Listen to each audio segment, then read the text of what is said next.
We are back. We are back with another episode of the sir. Law Podcast, y'all. This is Sir. episode 25. Sheesh. It's quarter century. Hmm. I am your humble host, Imani, your fellow brother-in-law. I'm Conrad, your fellow brother-in-law. And we back, we outside for officially starting season 2 of the Brothers-in-Law Podcast. All right. How you feel about making the past 24 episodes and doing this long enough to get to a second season? 2 seasons is crazy, man. Yeah. I remember us having the conversation about whether we wanted to break it up into seasons or not. Yeah. So I feel like this is a good point to break it up. Right. Yeah, 24 episodes, it doesn't even feel like that. I know. I honestly feel like it's been more just because we've had so many clips. Right. A lot of interactions. Right. But yeah, man, it's nice to keep going because you know how many podcasts start and don't make it. Many podcasts do 5 episodes, 10 episodes. Some people even pass 20 like we did and don't continue. So I'm happy that through our busy lives, both as public defenders, we were able to carve out the time to do this. But yeah, let's catch up, man. It's been many months. I don't even remember the last time we was here. Actually, the last episode was the live episode with Zoran. That was the last episode that we put out. Because I believe I don't know if we recorded since then. Oh, that was after Zoran? I think so. Okay, yeah, okay, you're right. So after Zoran's episode, we had Adafi, and then we ain't been here since then. Yeah. So yeah, let's kind of catch up, man. What's been going on with your life since the summer? Since the summer, been working hard. I know we sometimes talk about the cases that we win and lose on here. Yeah. I recently did a case with, one of our sisters-in-law, Fallon. Shout out Fallon, the GOAT, no blood on Benny, Fallon. We did a case that was a shooting in the air, gun possession shooting in the air. Mm-hmm. The client had already had a felony record, and if you don't know, you know. Yeah. You guys don't know. In New York, if you have a felony record in the past, if you get arrested for another felony, if you get convicted, you could pretty much double what your mandatory minimum is if you're convicted. Mm-hmm. And so this client was facing... And what's crazy, I want to pause you there. What's crazy, people don't see that as like 3 strikes rules, but New York has a 3-strike rule. If you they can call it whatever they want. Exactly. 3 strikes. If you get caught with 3 felonies within 10 years, you're exposed to life in prison for whatever felony that is. That right? Yeah. Yeah. So for him, he was facing 7 years mandatory minimum just for having a gun, right? Allegedly. And what was the evidence that was against him? Before I get to the evidence, the other important piece is he was a non-citizen. Ooh. So he also was facing deportation. He had just had a kid. So what would have happened is he would have done the 7 years and then been deported right after that. Yes. Wow. But yeah, like the short answer to your question is there was no evidence. The long answer to that question is there was... What was the offer? He had an offer? Yeah, 5. So he had an offer to take 5 years, but he would have been deported after the 5 years. Correct. So the only way to avoid being incarcerated and the only way to avoid being deported was to go to trial. Correct. All right, so go ahead. So you go to trial, and then what happens? We go to trial. The evidence that's there is there's a video of him holding something in his hand. Mm-hmm. The prosecution's alleging it was a gun. He's waving this item. What you mean alleging? So there was a video, and you can't see. There's something in his hand, but you don't know what's in his hand. Nobody could say what was in his hand except the people that were on the street there that day. So what was it? A close-up video? Was it a grainy video? Like how come you couldn't see the details? So there were multiple angles of the same incident. So there were multiple videos. It was pretty close up, and it was clearer than most videos that you get. Like, kind of was like almost 4K. Like, you knew it was my client immediately when you see the video. So it was a clear enough video to know it was your client. Yeah. But not clear enough to see what was in his hand. Correct. I mean, at least, like, not clear enough to say it's a gun in his hand. Okay. You could see that he had a beer bottle in his hand at some point, right? And you could tell it was a Corona because you know how a Corona bottle looks, right? Like, you could see with that level of detail what's in his hand, but there's nothing to say definitively he had a gun in his hand. Yeah. And so the reason the case came about is because there are these microphones that are on the roofs of buildings around the city. Used to be called ShotSpotter. It's now called Sound Thinking. Okay. These microphones pick up loud, impulsive sounds. Wait, who owns these microphones? A corporation. So a private corporation has these microphones around the city? Yes. Okay. And it's totally run by this corporation, but they contract with the NYPD. And so when they pick up a loud, impulsive noise that the machine, it goes through an algorithm, somebody determines who's listening to it. Well, no, first the machine determines whether it's a gunshot or not. Then it gets passed to a person who's sitting in some room in Chicago. They listen to the sound and they make a decision about whether it's a gunshot or not. Mm-hmm. And then if they decide it's a gunshot, they send the information to the NYPD.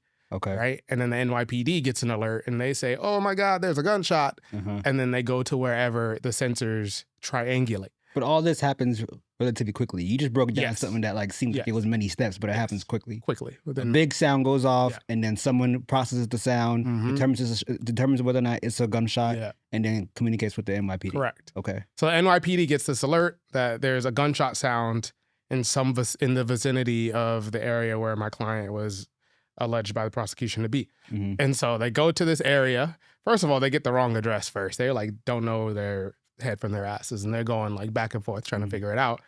They finally find a place where they think my client was, and so they don't see anything because my client's gone at the time they get there. They canvass. Canvass means looking for things. They don't see anything, and so then they go pull video from the super.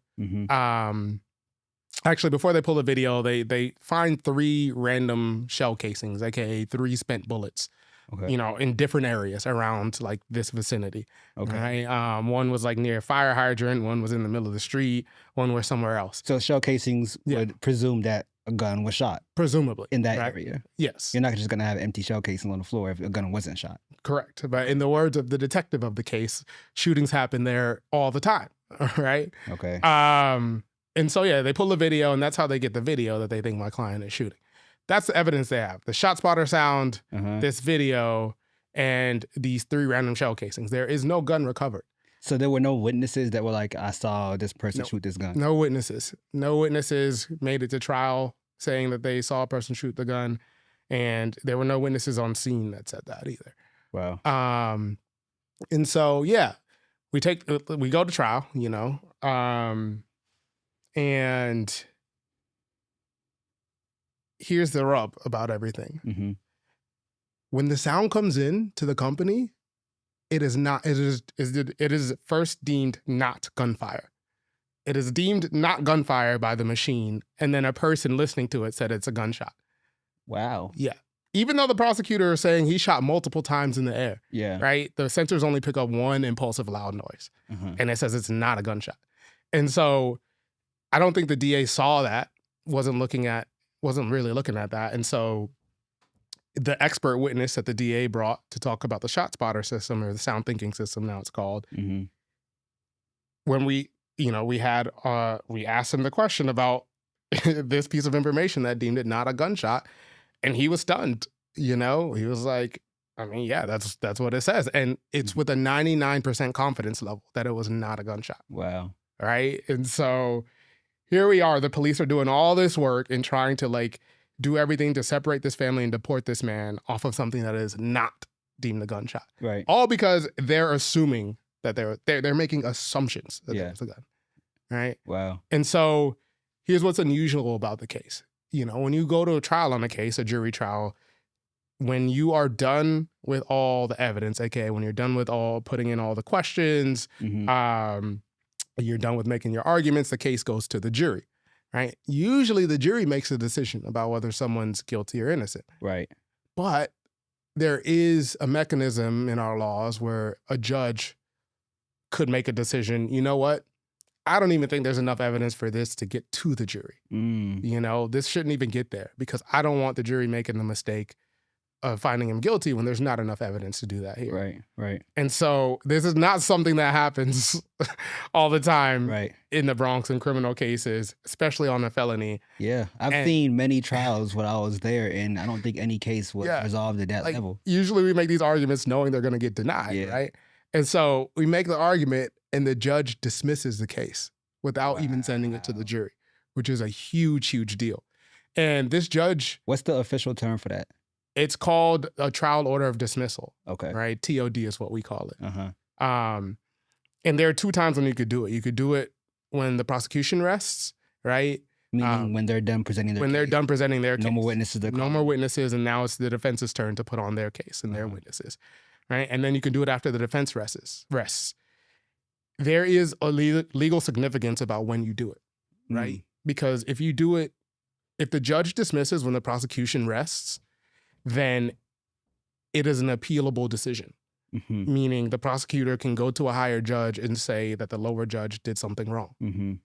When you dismiss it after the defense case, it is not appealable. Wow. Because the judge is another juror at that point. Right. So this judge who oversaw this case must have done his research, because he didn't dismiss it on our first argument that we made after the prosecution rested, but he did dismiss after the defense case. And so the case was no longer appealable by the prosecution. Did you put on an actual case? No, we rested. We don't win. Wait. Yeah.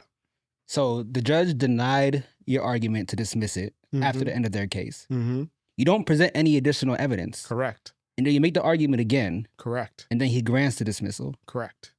That doesn't make any sense. You know? Other than he's looking out. Exactly. It doesn't until you think about what the judge was thinking. And what the judge was thinking in that moment is he's protecting his record procedurally, right? Because he doesn't want to be appealed. Exactly. That makes sense, because the judge is being appealed is a bad look on them. Correct. So yeah, it was a big win. It was another big felony win. Yeah. All these cases that are on video allegedly somehow. Yo, you've been cooking lately, brother. Somehow.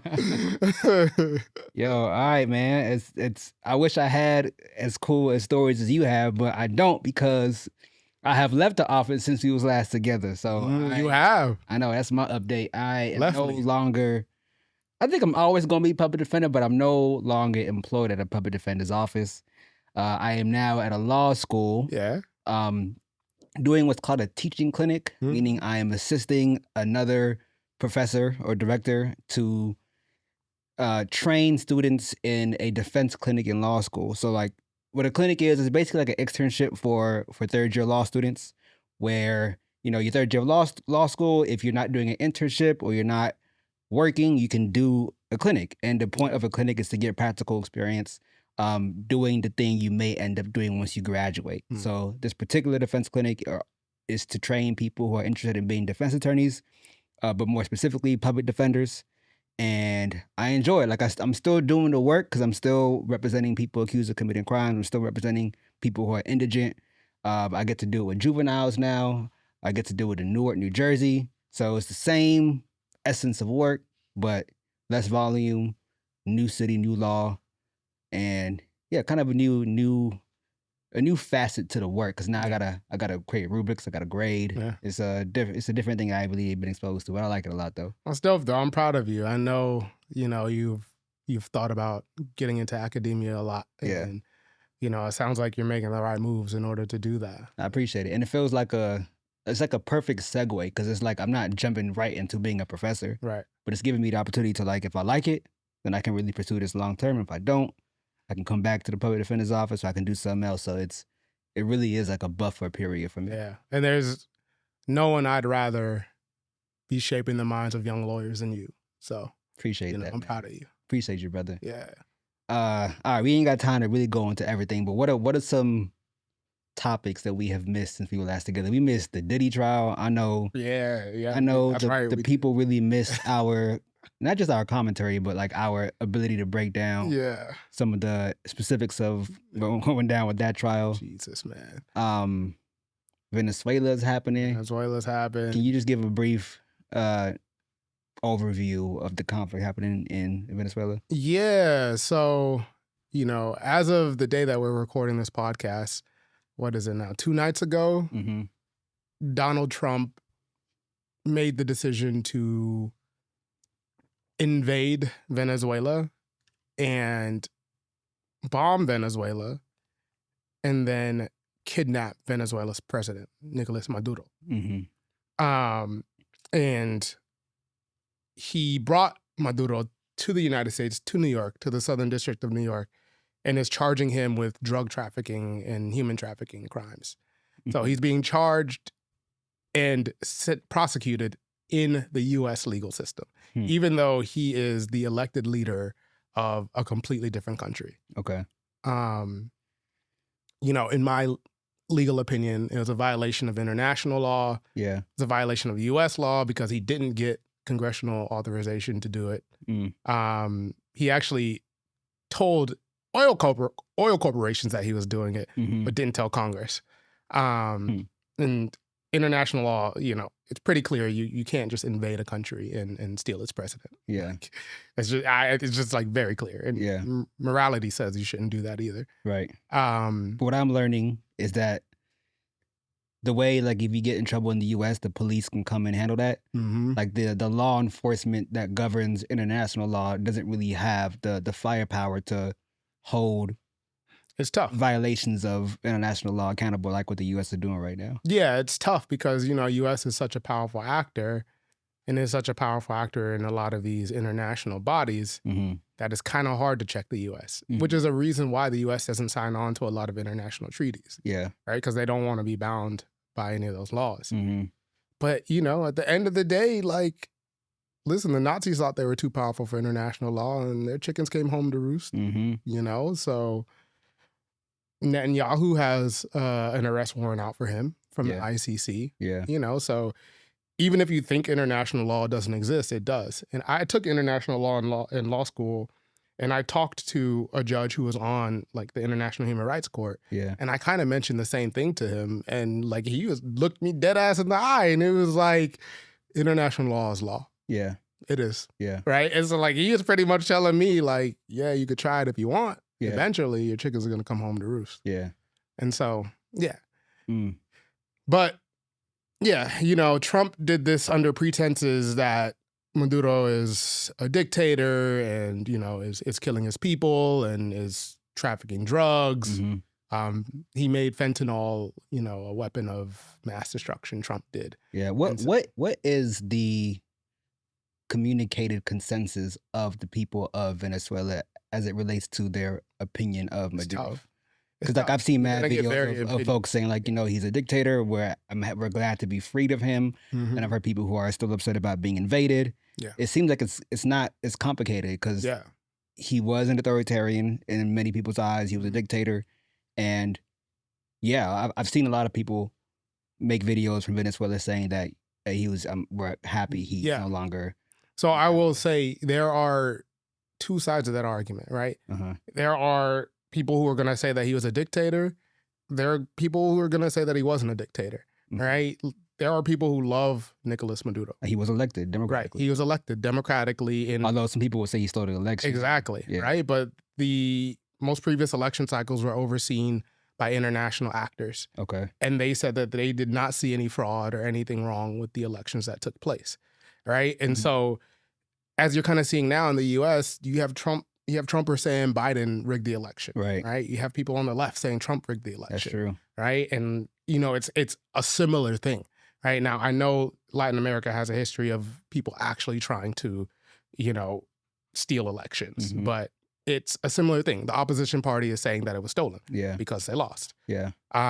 What is true of every argument is that people in Venezuela are suffering. Yeah. Right? And that is because of the sanctions that America put in place. Right? That is America's foreign policy with respect to the Latin American countries that don't want to give them their oil. Right? It is, I want to hurt them so bad that they're going to want to get rid of their government so that we can come in and take over and get what we want, which is oil. Yeah. Right? These big oil corporations, they want Venezuela to give them and trade their oil with them. Right. And Maduro was like, no. Right? Maduro was like, no, this is our oil. Yeah. I'm using it for the people of Venezuela. Right. I'm not giving it to you. Right. Right? And so he nationalized all the oil, aka like, you know, the government took control of it. And something the US didn't like that. Something I learned about this, which was illuminating to me, is that, so I didn't know that Venezuela had or has the largest oil reserves. Exactly. Yeah. And oil currently in the whole world is being traded under U.S. currency, under petrol. And if the U.S. continues to have access to that oil reserve, then if you try to trade oil in the entire world, you must trade in U.S. currency. And I learned that there's like a sector of cities that are under the acronym BRIC, B-R-I-C, that are trading, countries that are trading oil not under the U.S. denomination or the U.S. currency. Correct. And Trump and the United States was worried that would grow, rendering the United States obsolete in the oil industry. Yep. And therefore plummeting the U.S. economy. Yeah. So yes, it is about oil mainly, but it's also about U.S. imperialism, right? Like Trump wants to take control of Latin America, right? He wants Latin America aligned politically with him. Yeah. We have been trying to overthrow Cuba for eons. Yeah. Eons. And this is Trump's attempt at getting there, right? Because Cuba relies on Venezuela's oil, right? Because the U.S. and other countries put so many sanctions on Cuba that it's hard for other countries to trade with Cuba. And so Trump, again, wants the people of Cuba to suffer so bad that the people of Cuba turn on their government. Right. Right. And so this is Trump's, that's what he's trying to do. Yeah. Right? We know he doesn't give a damn about Venezuelans, right? Because the Venezuelans that are here, what does he do? He sticks ice on them. He puts them in immigration detention. People have died in immigration detention. There's nothing that Trump has done for non-white America that could make you think he has a sincere heart. Come on, this is what I said on Instagram the other day. Like, if Donald J. Trump is doing something to a country of color, do you think it's a good thing or a bad thing? Yeah. Like, it's a bad thing off rip. Like, he does not like people who are brown or darker than brown. Like, what more does he need to show you to show that's true? Yeah. And here's a really sinister thing is the day that he kidnapped Nicolas Maduro, Kristi Noem and, DHS, they got rid of something called TPS, which is temporary protection for Venezuelans. There were 500,000 Venezuelans that were on TPS. Took it away, right? And so TPS granted them some sort of legal status to be in the U.S., right? It wasn't like a clear pathway to citizenship by itself, but it was legal status, meaning ICE can't come get you because you have documentation. He got rid of that for 500,000 Venezuelans the day they kidnapped their president, and said, now you can go home. Wow. So what that means is now he's going to have ICE go and detain 500,000 Venezuelans that are here. Wow. Because they don't have status anymore. Yeah. And send them back to their country. Right? And what they're going to argue in immigration court is the conditions that existed in your country no longer exist because we took your president. So you're safe. You can go home. Yeah. Come on now. Wow. Come on now. Like, this is Stephen Miller. Like, Trump is an idiot. We know Trump is an idiot. Letting Stephen Miller outmaneuver him. We letting that bald-headed prick outmaneuver us. One more sinister part to it. I forgot her name. You may know it, but another element to this whole thing is I heard that there was a woman who ran against either Maduro or Chavez back in the early 2000s. Yeah. I forgot her name. Lady. But she ran to overthrow him, and she lost. And she was kind of excommunicated from the government of Venezuela. She didn't run to overthrow him. The U.S. was backing her to overthrow him. Right. Paying her. She lost. She lost. Uh-huh. And the Venezuelan government essentially excommunicated her from all government, in perpetuity. Facts. And then I learned that she was given the Nobel Peace Prize. She was. By Trump. Was it by Trump? Or no, she dedicated it to Trump. She received it and she dedicated it to Trump. And then Trump insinuated being able to put her back in charge once Maduro's out of power. Yeah. And she is someone who is a staunch supporter of Israel. And so, she wants to open up trade with Israel, with Venezuela. Yeah, it's a wicked. Wow. I'm telling you, man, these people are. I really want to circle back. One episode I want to do is I want to do an episode where we really dedicate it to explaining the conflicts happening in Sudan, in the Congo, in Israel, and in Palestine, and here. I mean, I want to have an episode dedicated to that. So we just scratched the surface. We're just catching up. All right, this wasn't meant to be an episode where we really go in and explain the conflict, but we had to spend some time because it's happening right now. The last thing I want to do, and this is a long ass check-in, but the last thing I want to do is Zoran got elected also since he was last year. Big Z. The biggest depper. It's kind of crazy, Yeah. And what's your reaction? What are your feelings about him having won? I'm so happy that Zoran won. Yeah. Because it was just, it was validation that I understood what the solutions to our problems were and understood that people were there politically. To see someone like Zoran run for mayor and win is just like my whole life I've had similar politics, right? My whole life I've had similar politics. And it's not often that I see people who I align with so clearly politically win. And for him to win in the fashion that he won is like, damn, bro, you're not crazy. You're not outlandish. Yeah. People are fucking with that message. Yeah. Yeah. And so it was a big deal. And I've done policy work now for years, and Zoran was one of the people in the assembly that I knew was with it already. Yeah. He's one of the people that cared. Yeah. Like he's the same person you see. That's it. Yeah.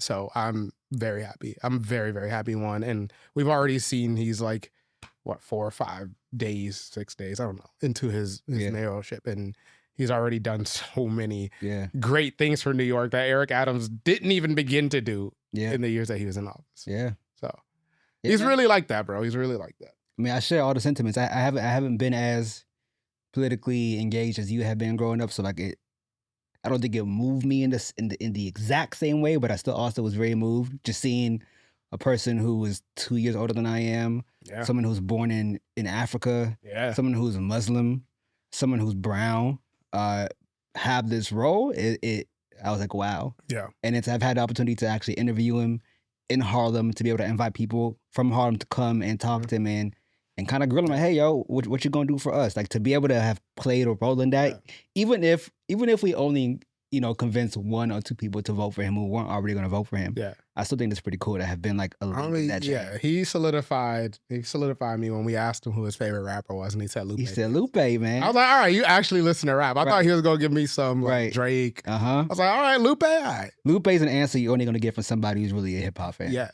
And it tells me, because Lasers because he's around our same age in high school for us was, a monumental album, because Lupe Fiasco was talking about a lot of anti-imperialism and a lot of anti-capitalist and anti-fascist messaging. Yeah. And so like I am making a guess that like that was also a formative album for Zoran. Yeah. And so it just tells me like where his head actually lies politically. It's fire, man. I'm optimistic to think that this could continue the spark of like younger people with this political ideas all across the country. Yeah.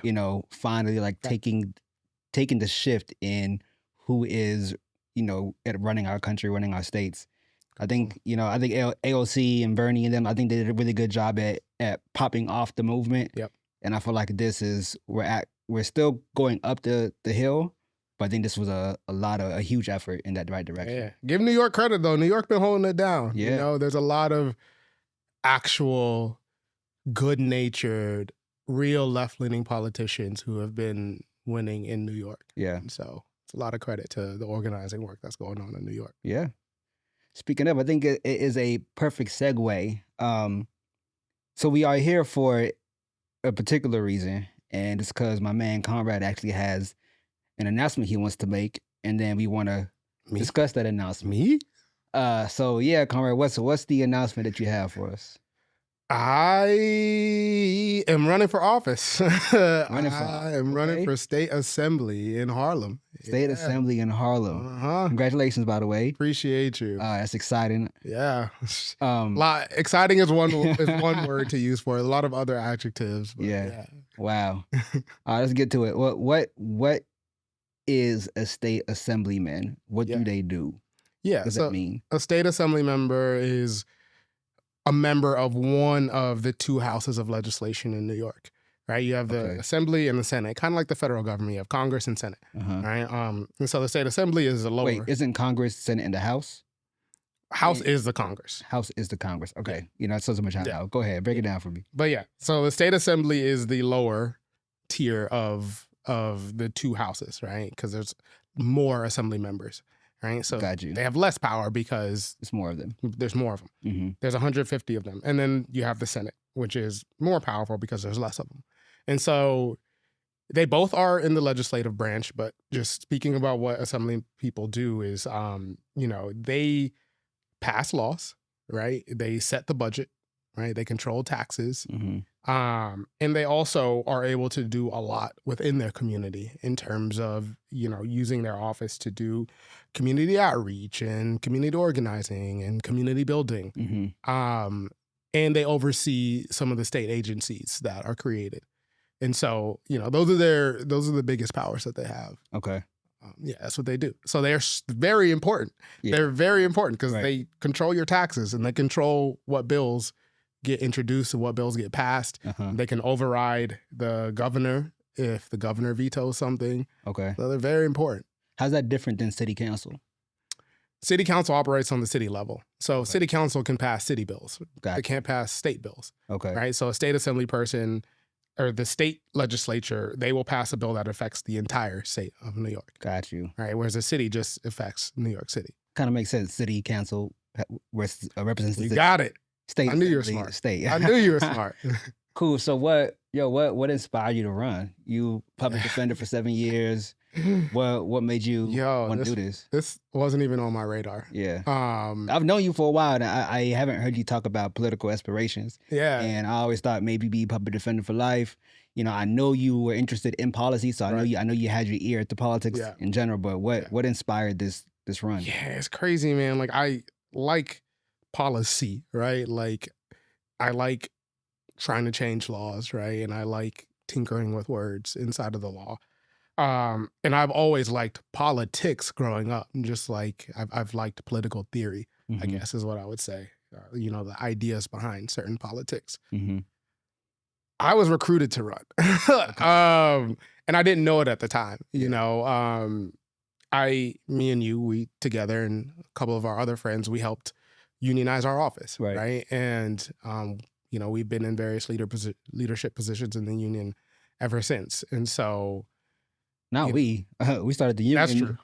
We started the union, and then I became a supervisor. I got kicked out the union, so I didn't really get to enjoy the fruits of my labor. Yeah. But you did continue to go on and be, a leader within the union. Yeah. So I think that work was recognized by the union, who then got another organization named the Democratic Socialist of America, DSA, to recognize the work too.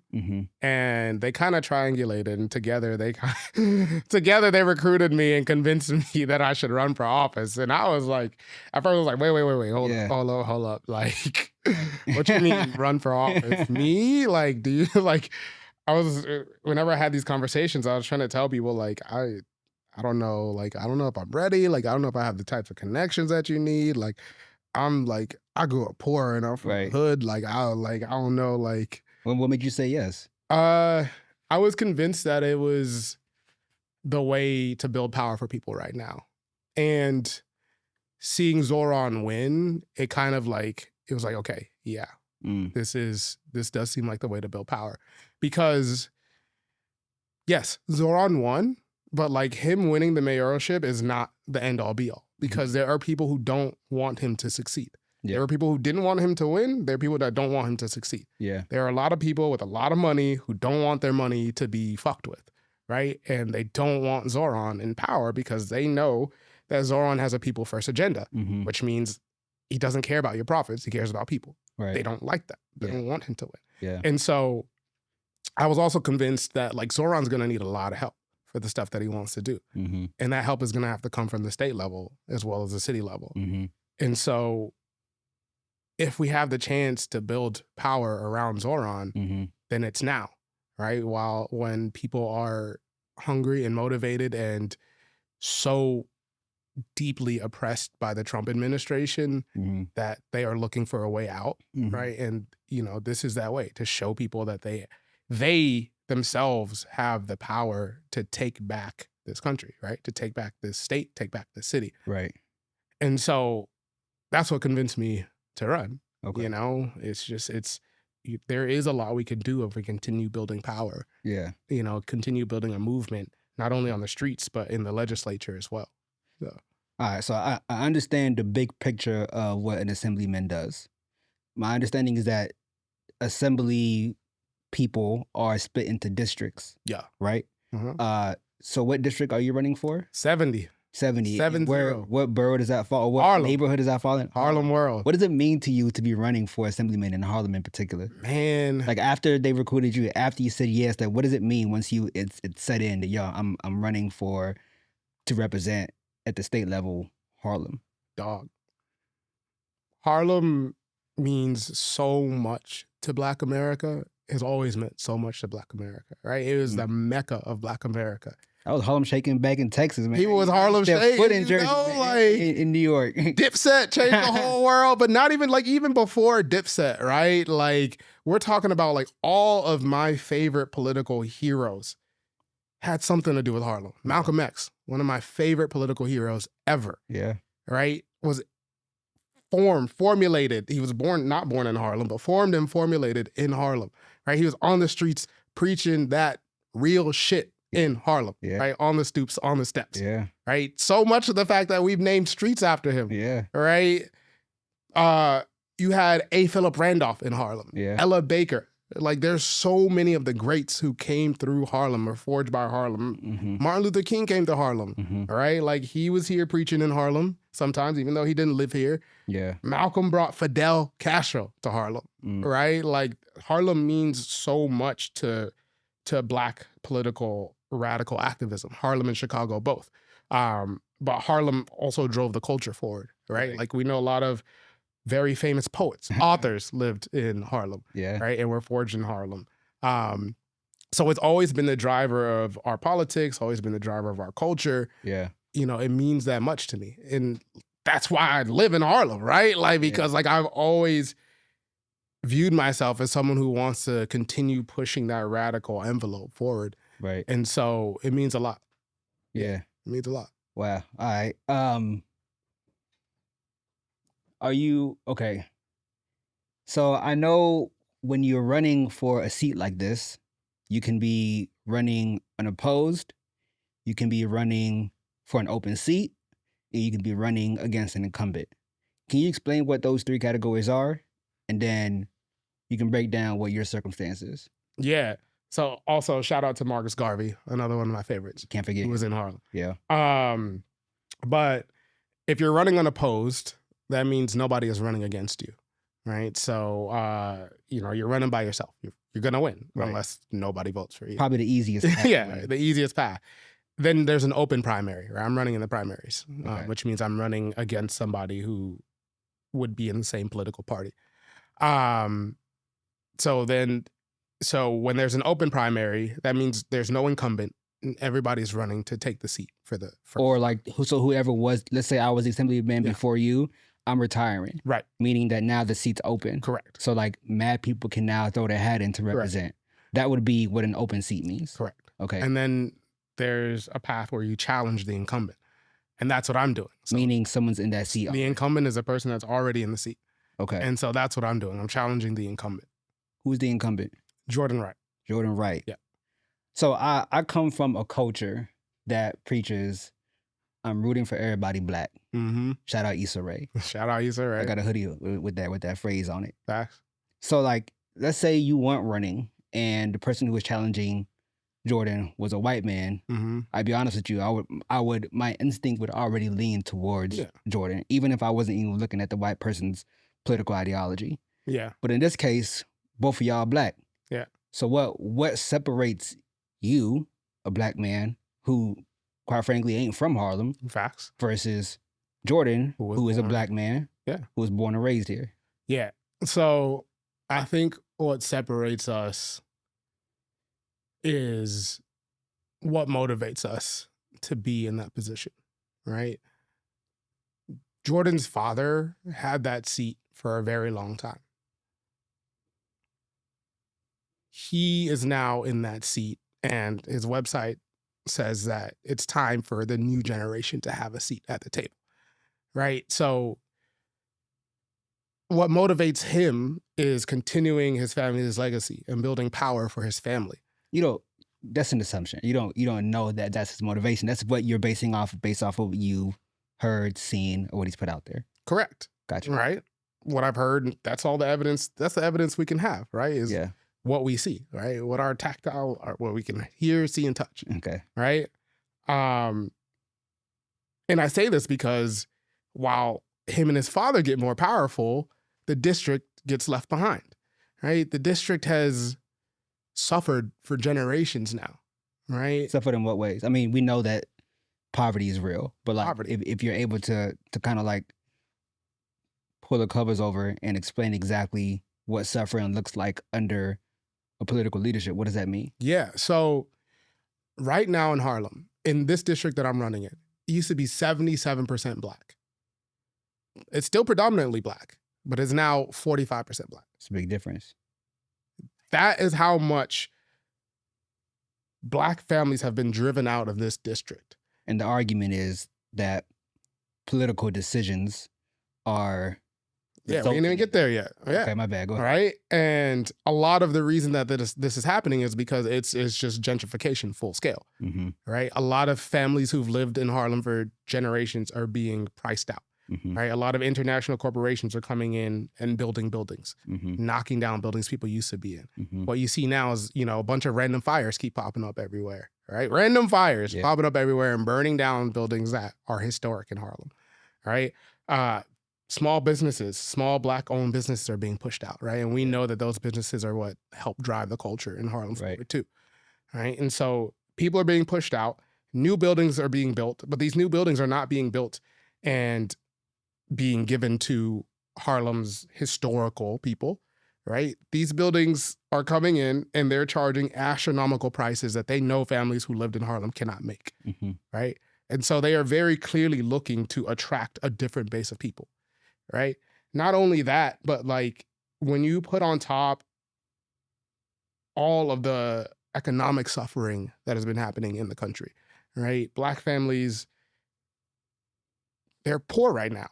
At least like the wealth gap is growing, right? And we know Black families are being left behind in the wealth gap. And so are white families, to be honest. The entire working class is being left behind, right? I saw a study from an economist, Michael Green, who said that the poverty level in America should be set at $134,000 for a family of 4. What? How, like, I grew up Black. I don't know many Black families that make $134,000. Right. I don't know many of my neighbors in Harlem who... If that's the category, there should be another category for like poor. Like we are all poor, right? And because of these facts, right? Because parents cannot afford to send their kids to childcare, so they have to choose between going to work and sending their kids to childcare, especially in Harlem. Because people can't afford their health care, because there's not universal health care. Because the rich in New York are not paying their fair share of taxes, which means like we can't have robust government services. Families are getting left behind, right? And, a lot of the political actors in Harlem and in the Bronx are part of what is going on there, right? Because their motivation is making money from whoever these actors are that are coming in and, I'll say like vying for money and power in Harlem, right? They are giving bids out in Harlem, and the politicians that have been in power are accepting these bids from whoever it is. Right. And because that is their motivation, and because they're not motivated to help build power for the people are getting left behind. That is what separates me. My motivation is solely to help build people power in Harlem, solely to help my neighbors, my brothers and sisters build the power that they need to fight back against this displacement that's happening, to fight back against the wealth gap and the income inequality that's happening, to fight back against the fascism and the racism that we see going on. Right? To fight back against a brutal criminal punishment system that throws our kids up against walls, violates them, searches them in public, down in their pants, pushes them against the wall, beats them up, then charges them with a crime and throws them in a cage. Right? I'm running so that we could put an end to all of that and build and invest in our community instead of breaking it up. That's real. Right? And so that's what separates me. Is like, I am literally of the people and for the people, right? And this all is because of how I grew up, right? I wasn't born in Harlem, but I lived the struggle that so many families in Harlem are living, right? I know being Black isn't a monolith, but... Where'd you grow up at? I was born in Miami, right? I was born in Miami. I've actually living in Harlem now for about 7 years is the longest I've ever lived in one place. Same. But, you know, my high school years were in Tallahassee, right? And like, if you know Florida, Florida's a racist place. So, you know, I grew up in the hood in Tallahassee pretty much, even though like we were poor in Miami too. So I went through a lot of the same things that a lot of young Black kids in Harlem are going through. I've been arrested wrongfully multiple times. Right? I've been beaten up by the cops multiple times. I've seen my mom cry over affording light bills. We've gone without light sometimes. Sometimes my mom had to boil water for us to bathe. Sometimes I had to watch my sister when I was very young while my mom had to work 2 or 3 jobs. You know, we went through a lot, and it was a single mother household. You know? And I love my mom. She did the best she could to raise both of us, and she did damn well for being by herself. You know, and so, you know, that's the environment I grew up in, but I was deemed smart by America's education system. So I was placed in the gifted classes with a lot of kids who were white and grew up wealthy, because we know that there's a strong correlation between wealth and your level of education. And so sometimes I would go to their house and I would see how they live, like just a few blocks away from where I live. And then I'll come back to my neighborhood and see how my neighborhood was living. And my whole thought process was like, how can this be the same world? Right? How can they be living like that? And we're over here literally like doing the best we can to survive. And I came to learn through all of my reading, and that answer is capitalism, right? The answer, there's nothing more to it than pure capitalism, right? And I know that there are a lot of different struggles that we face as a people, right? We have the queer struggle, we have the Black struggle, we have the immigrant struggle, we have the indigenous struggle. We have the women's struggle. There are so many struggles that we face that I know aren't directly tied, or people don't think is directly tied to capitalism, but it is, right? They are offgrowths and outshoots of capitalism, right? Because we know that people who are in power, capitalists, they don't want working class people, aka people who don't own any of the means of production, don't own any of the important things we need to make things in life. People who don't own that, they don't want them to come together, because they know there are many more of us than them. And they know that if we really were about it, when we came together, we would take power from them. We would make sure that the work that we do, the profits that we make from our work comes back to us and doesn't go to them to go take and die and keep for their family, right? Like it would come back to us and we would use it for how we see fit in our community, because we're the ones that made that profit, right?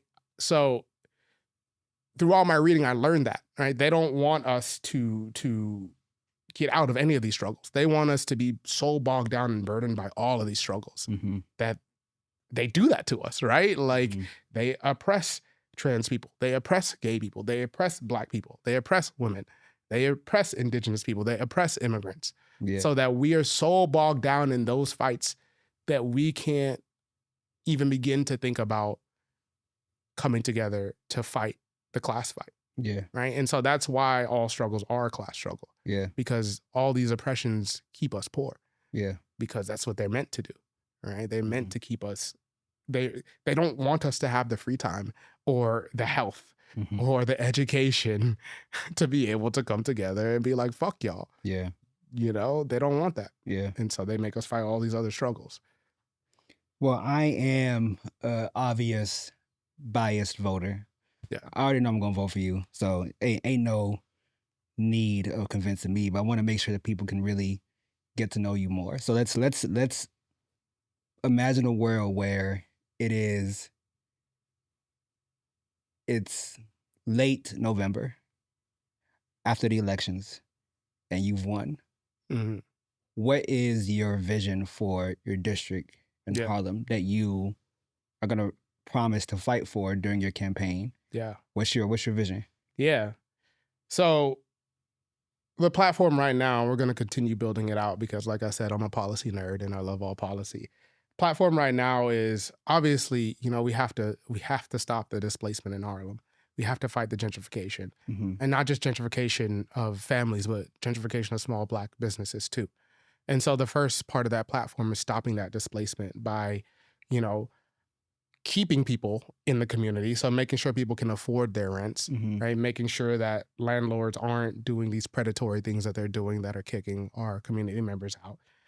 Making sure that businesses stay. So like having a small business rent freeze, and making sure that these big international development corporations can't come in and buy up our buildings and our land.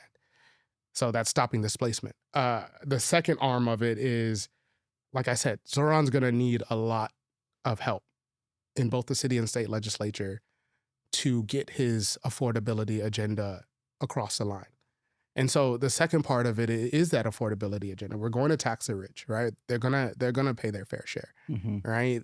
1% more is all that they're asking for, and 1% more would do so much to help normal human beings. Yeah. Right. So we're gonna tax the wealthy, and we're gonna invest that money in things like universal child care, and universal health care, right, and affordable housing, right. And so that's the affordability arm. And then the third piece of it, I call it protecting the community. I'm a public defender by trade. Yeah. I'm a prison abolitionist. Right. Well, be careful saying those words, brother. Be careful, right? That's what people would say, but no, right? Yeah. We know that the prison industrial complex is an outgrowth of slavery. We know that slavery is still legal if people are in prison. Why is it okay to say abolish slavery and not abolish what the offshoot of slavery is? If we really want to abolish slavery, then abolish every arm of slavery. This is another arm of slavery. Because if you're in prison, the Constitution says you can be a slave because you're in prison. Right? And not only that, like, you are metaphorically enslaved after you are arrested, after you are jailed, right? You lose your job. Sometimes you can't get student aid. They'll kick you out of your house in certain places.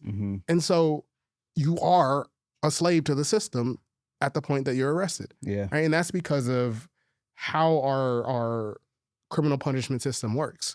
Right? And so, abolish the criminal punishment system. Right? That doesn't mean abolish accountability for people. Right? Like, we can figure out what accountability looks like. Right? We have restorative justice approaches where we bring everybody to the table. We see where the harm lies and how to address the harm. And we know that the way to stop crime is actually investing in communities. So, people actually have the ability to live a healthy life. Right? We see what's going on in Chicago, right? Shout out Chicago, right? Shout out Baltimore. They've had the lowest murder rates that they've had in decades. And that's because their mayors are focused on investing in the community instead of locking us all up, right? People say the definition of insanity is trying the same thing over and over and expecting different results. Right. Bro, we've been throwing people in prison for how many fucking hundreds of years? And if we are still unsafe, then damn it, we're doing something wrong. Right. So let's try something different. Abolish the prison industrial complex. Right. And so that's one arm of protecting the system. The other arm is stopping ICE. Right. We were talking about it earlier. ICE killed a woman today. ICE killed a U.S. citizen. ICE shouldn't be killing anyone, whether they're a U.S. citizen or not. Right. But ICE killed a woman. What purpose do they serve? Donald Trump says that they're making us safe. Oh, yeah? Tell that to the family of the woman that they shot in the face. Tell that to the families of, however many hundreds of thousands of immigrants that ICE is just picking up randomly when people are going to school and people are going to court and people are going to church. And then ripping them away from their family members. How is that keeping anyone safe? Right? I know for a fact that separating families and making people live without one of their parents probably means that they're going to end up growing up poor. And I know that, again, it is poverty that is the driver of most harms that we do in the community.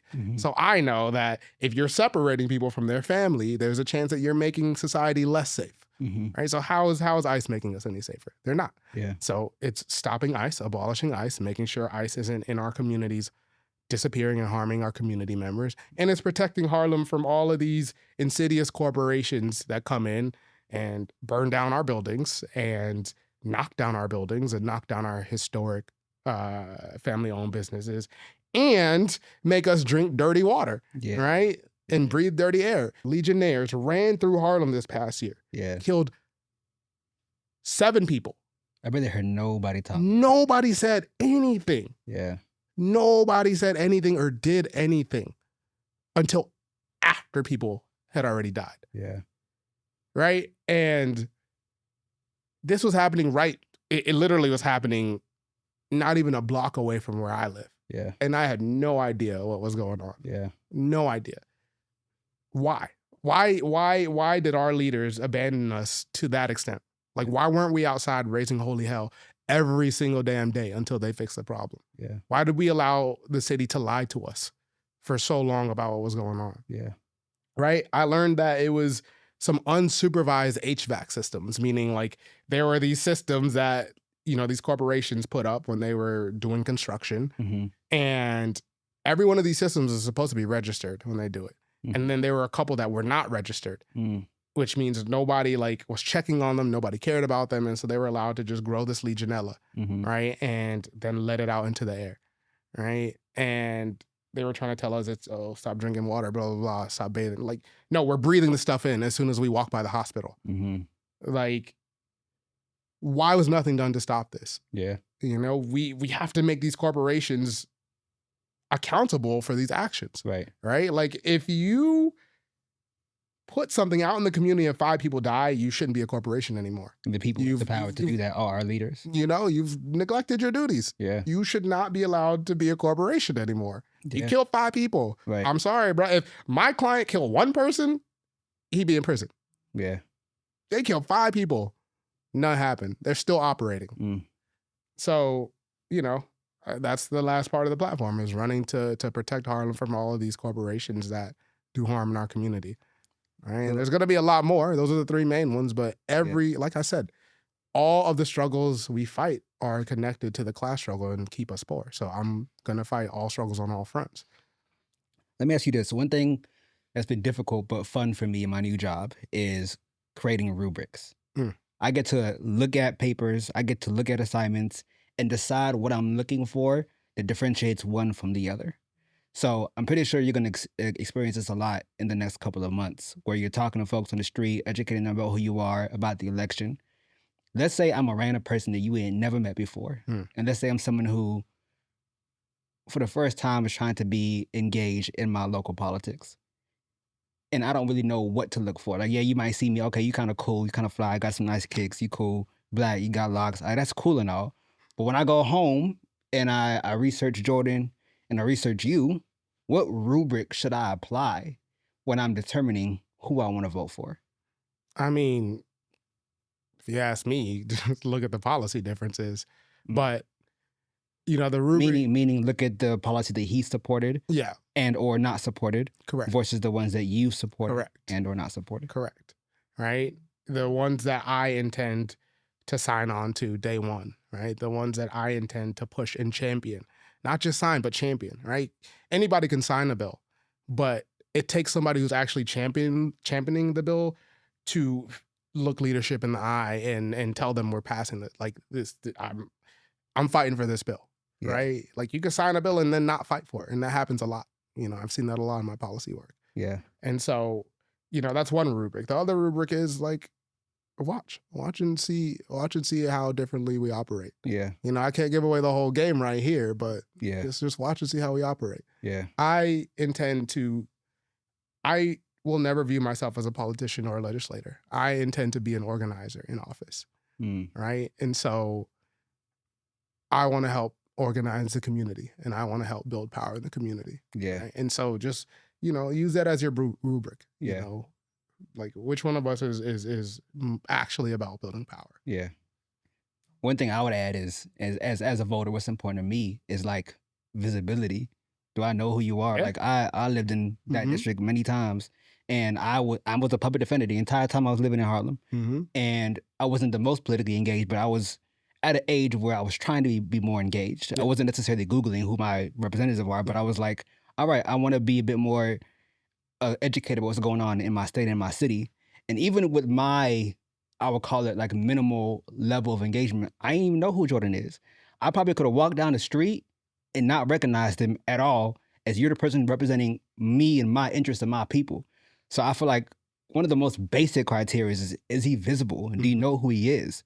Has he communicated to you that he cares about you? Right. I think that's a very basic criteria that I think people should start with. Part of being an organizer. If you don't know who he is, that's a problem. If there's somebody representing you and your interests and you don't know who that person is, I think that's a problem. It could be both a problem on that individual and also your lack of education and access to what's going on.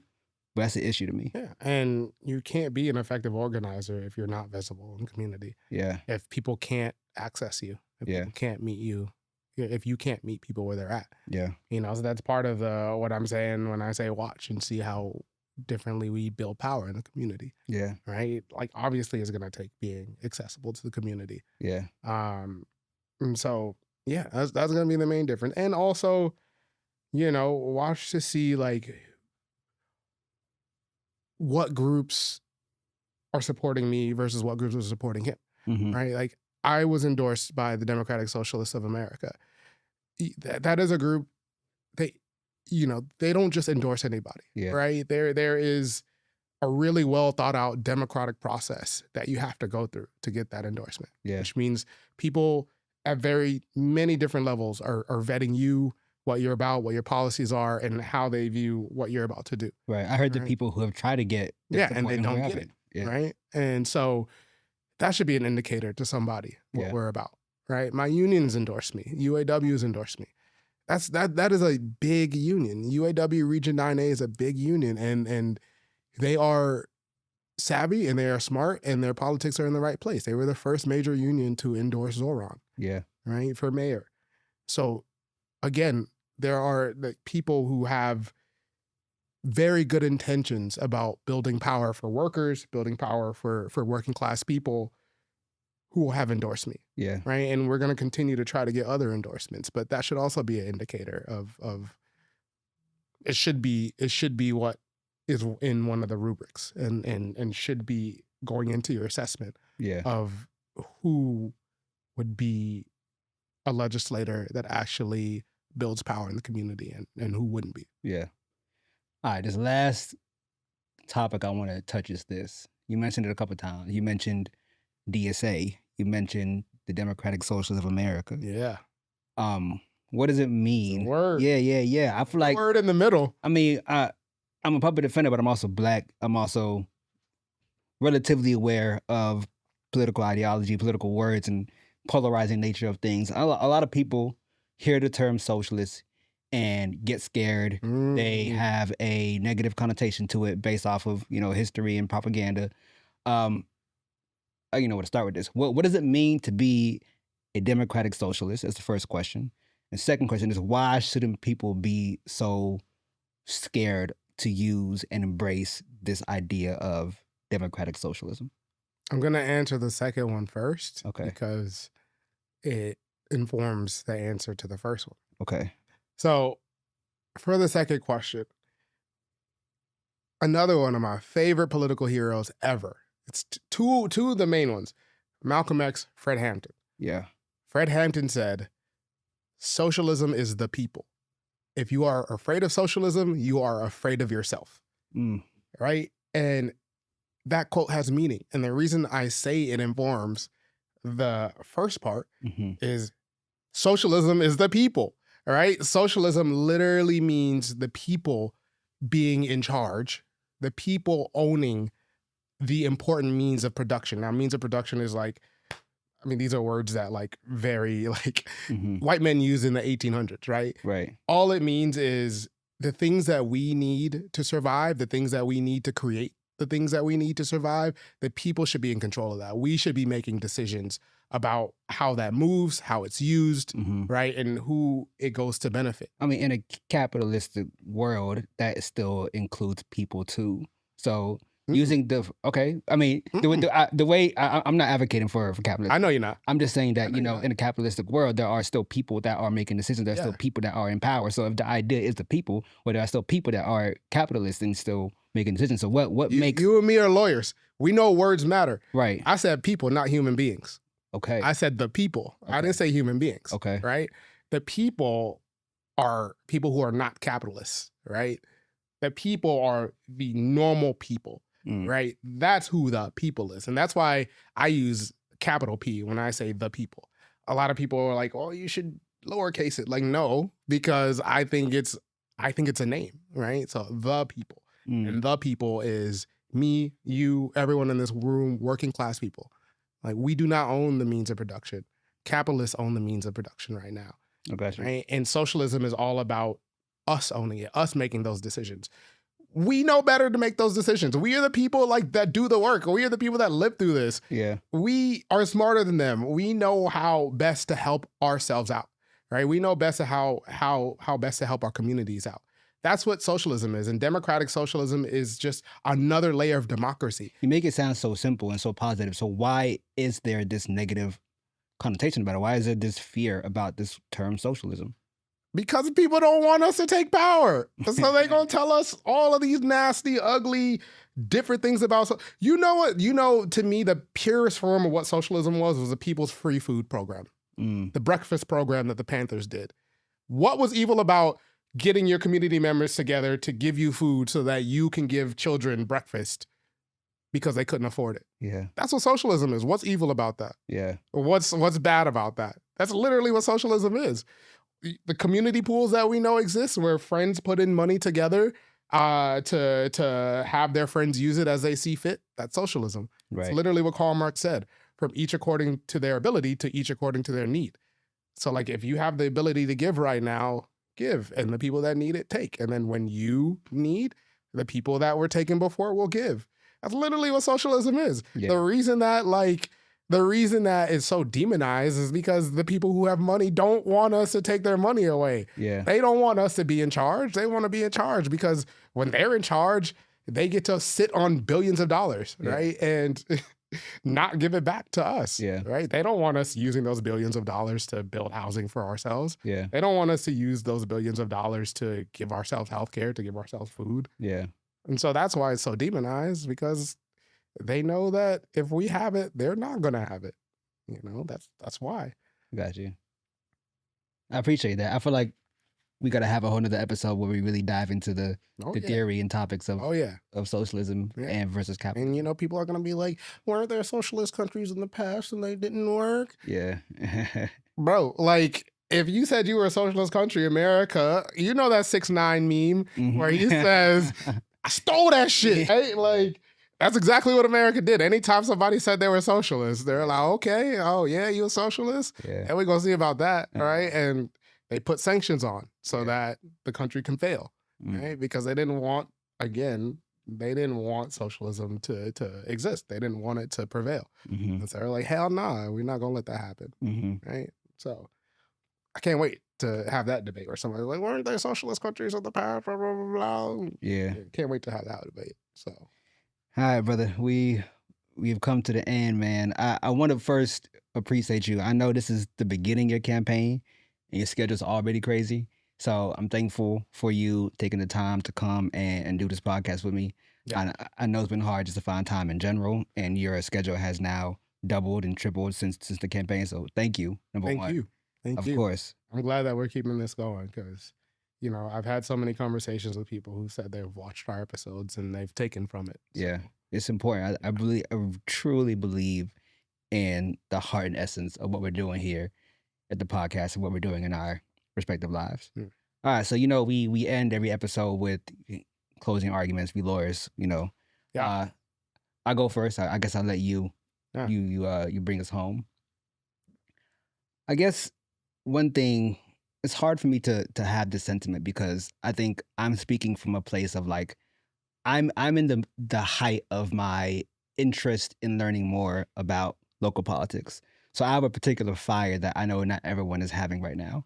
But I really, it'll warm my heart if I'm able to get more people just to care about local politics. I know it, and that's where my heart is at right now. I got mad people who, I'm in the poetry community. I'm in many communities in Harlem. I got mad people who just don't know, in their mind don't care, and just are so disconnected from what's happening.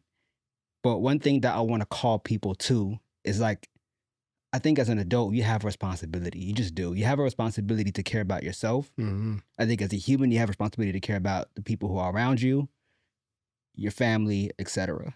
And to me, caring about you and your people as an adult means caring about your well-being. And caring about your well-being is caring about the people who are empowered to impact your well-being. And I know there's a lot of barriers to that. There's poverty. There's other things that's stopping from people from having the time to sit back and go vote, or sit back and research, or really care, because they're worrying about putting food on the table. They're worried about, not getting arrested. They're worried about, real life stuff. But to the extent that people can take a pause, take a moment, think about your life. Think about the things that you like. Think about the things that you don't like. And ask yourself, who has the power to change these things?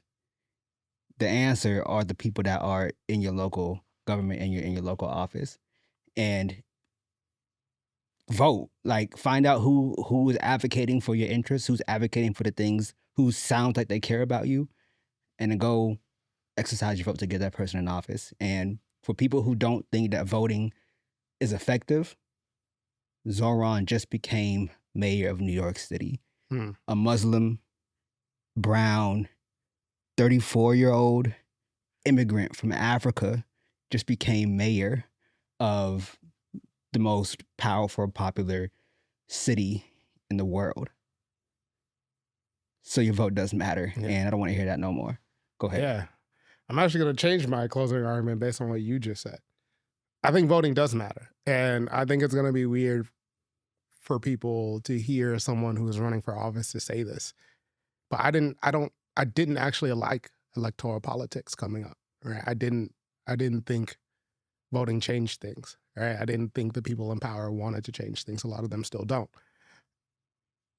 But I've come to learn that exercising your right to vote is important, but it only works when there's an inside-outside strategy, meaning it only works when you're also organizing, right? You can't just every 2 years, every 4 years, jot something down and think you're changing anything. You're not, right? Because if you're not putting pressure on that person that you voted in, right? If you are not ensuring that the laws that get passed are being enforced or executed, right? If you are not making your voices heard to ensure that you're putting pressure on not just the person you voted for, but everybody else who's in office.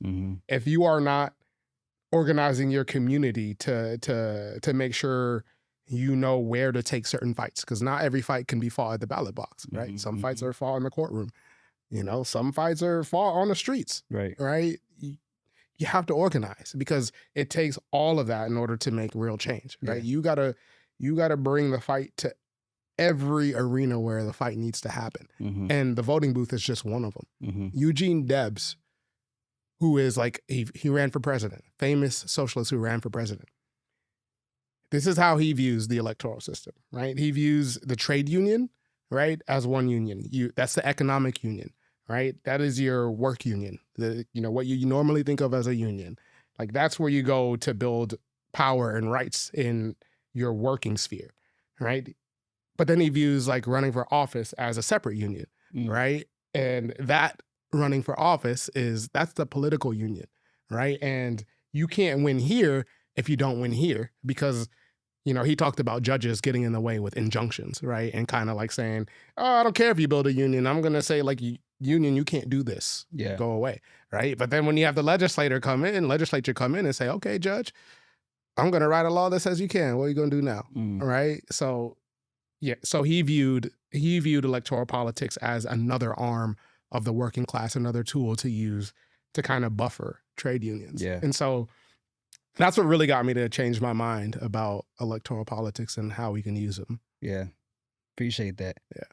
All right, y'all. We have come to the end of the first episode, really the 25th episode, but the first episode of the second season of the Brothers-in-Law podcast. We have some exciting episodes coming up. I can't wait to have our guests, C-Note and Frenchie come on. Conrad, you know a little bit about them.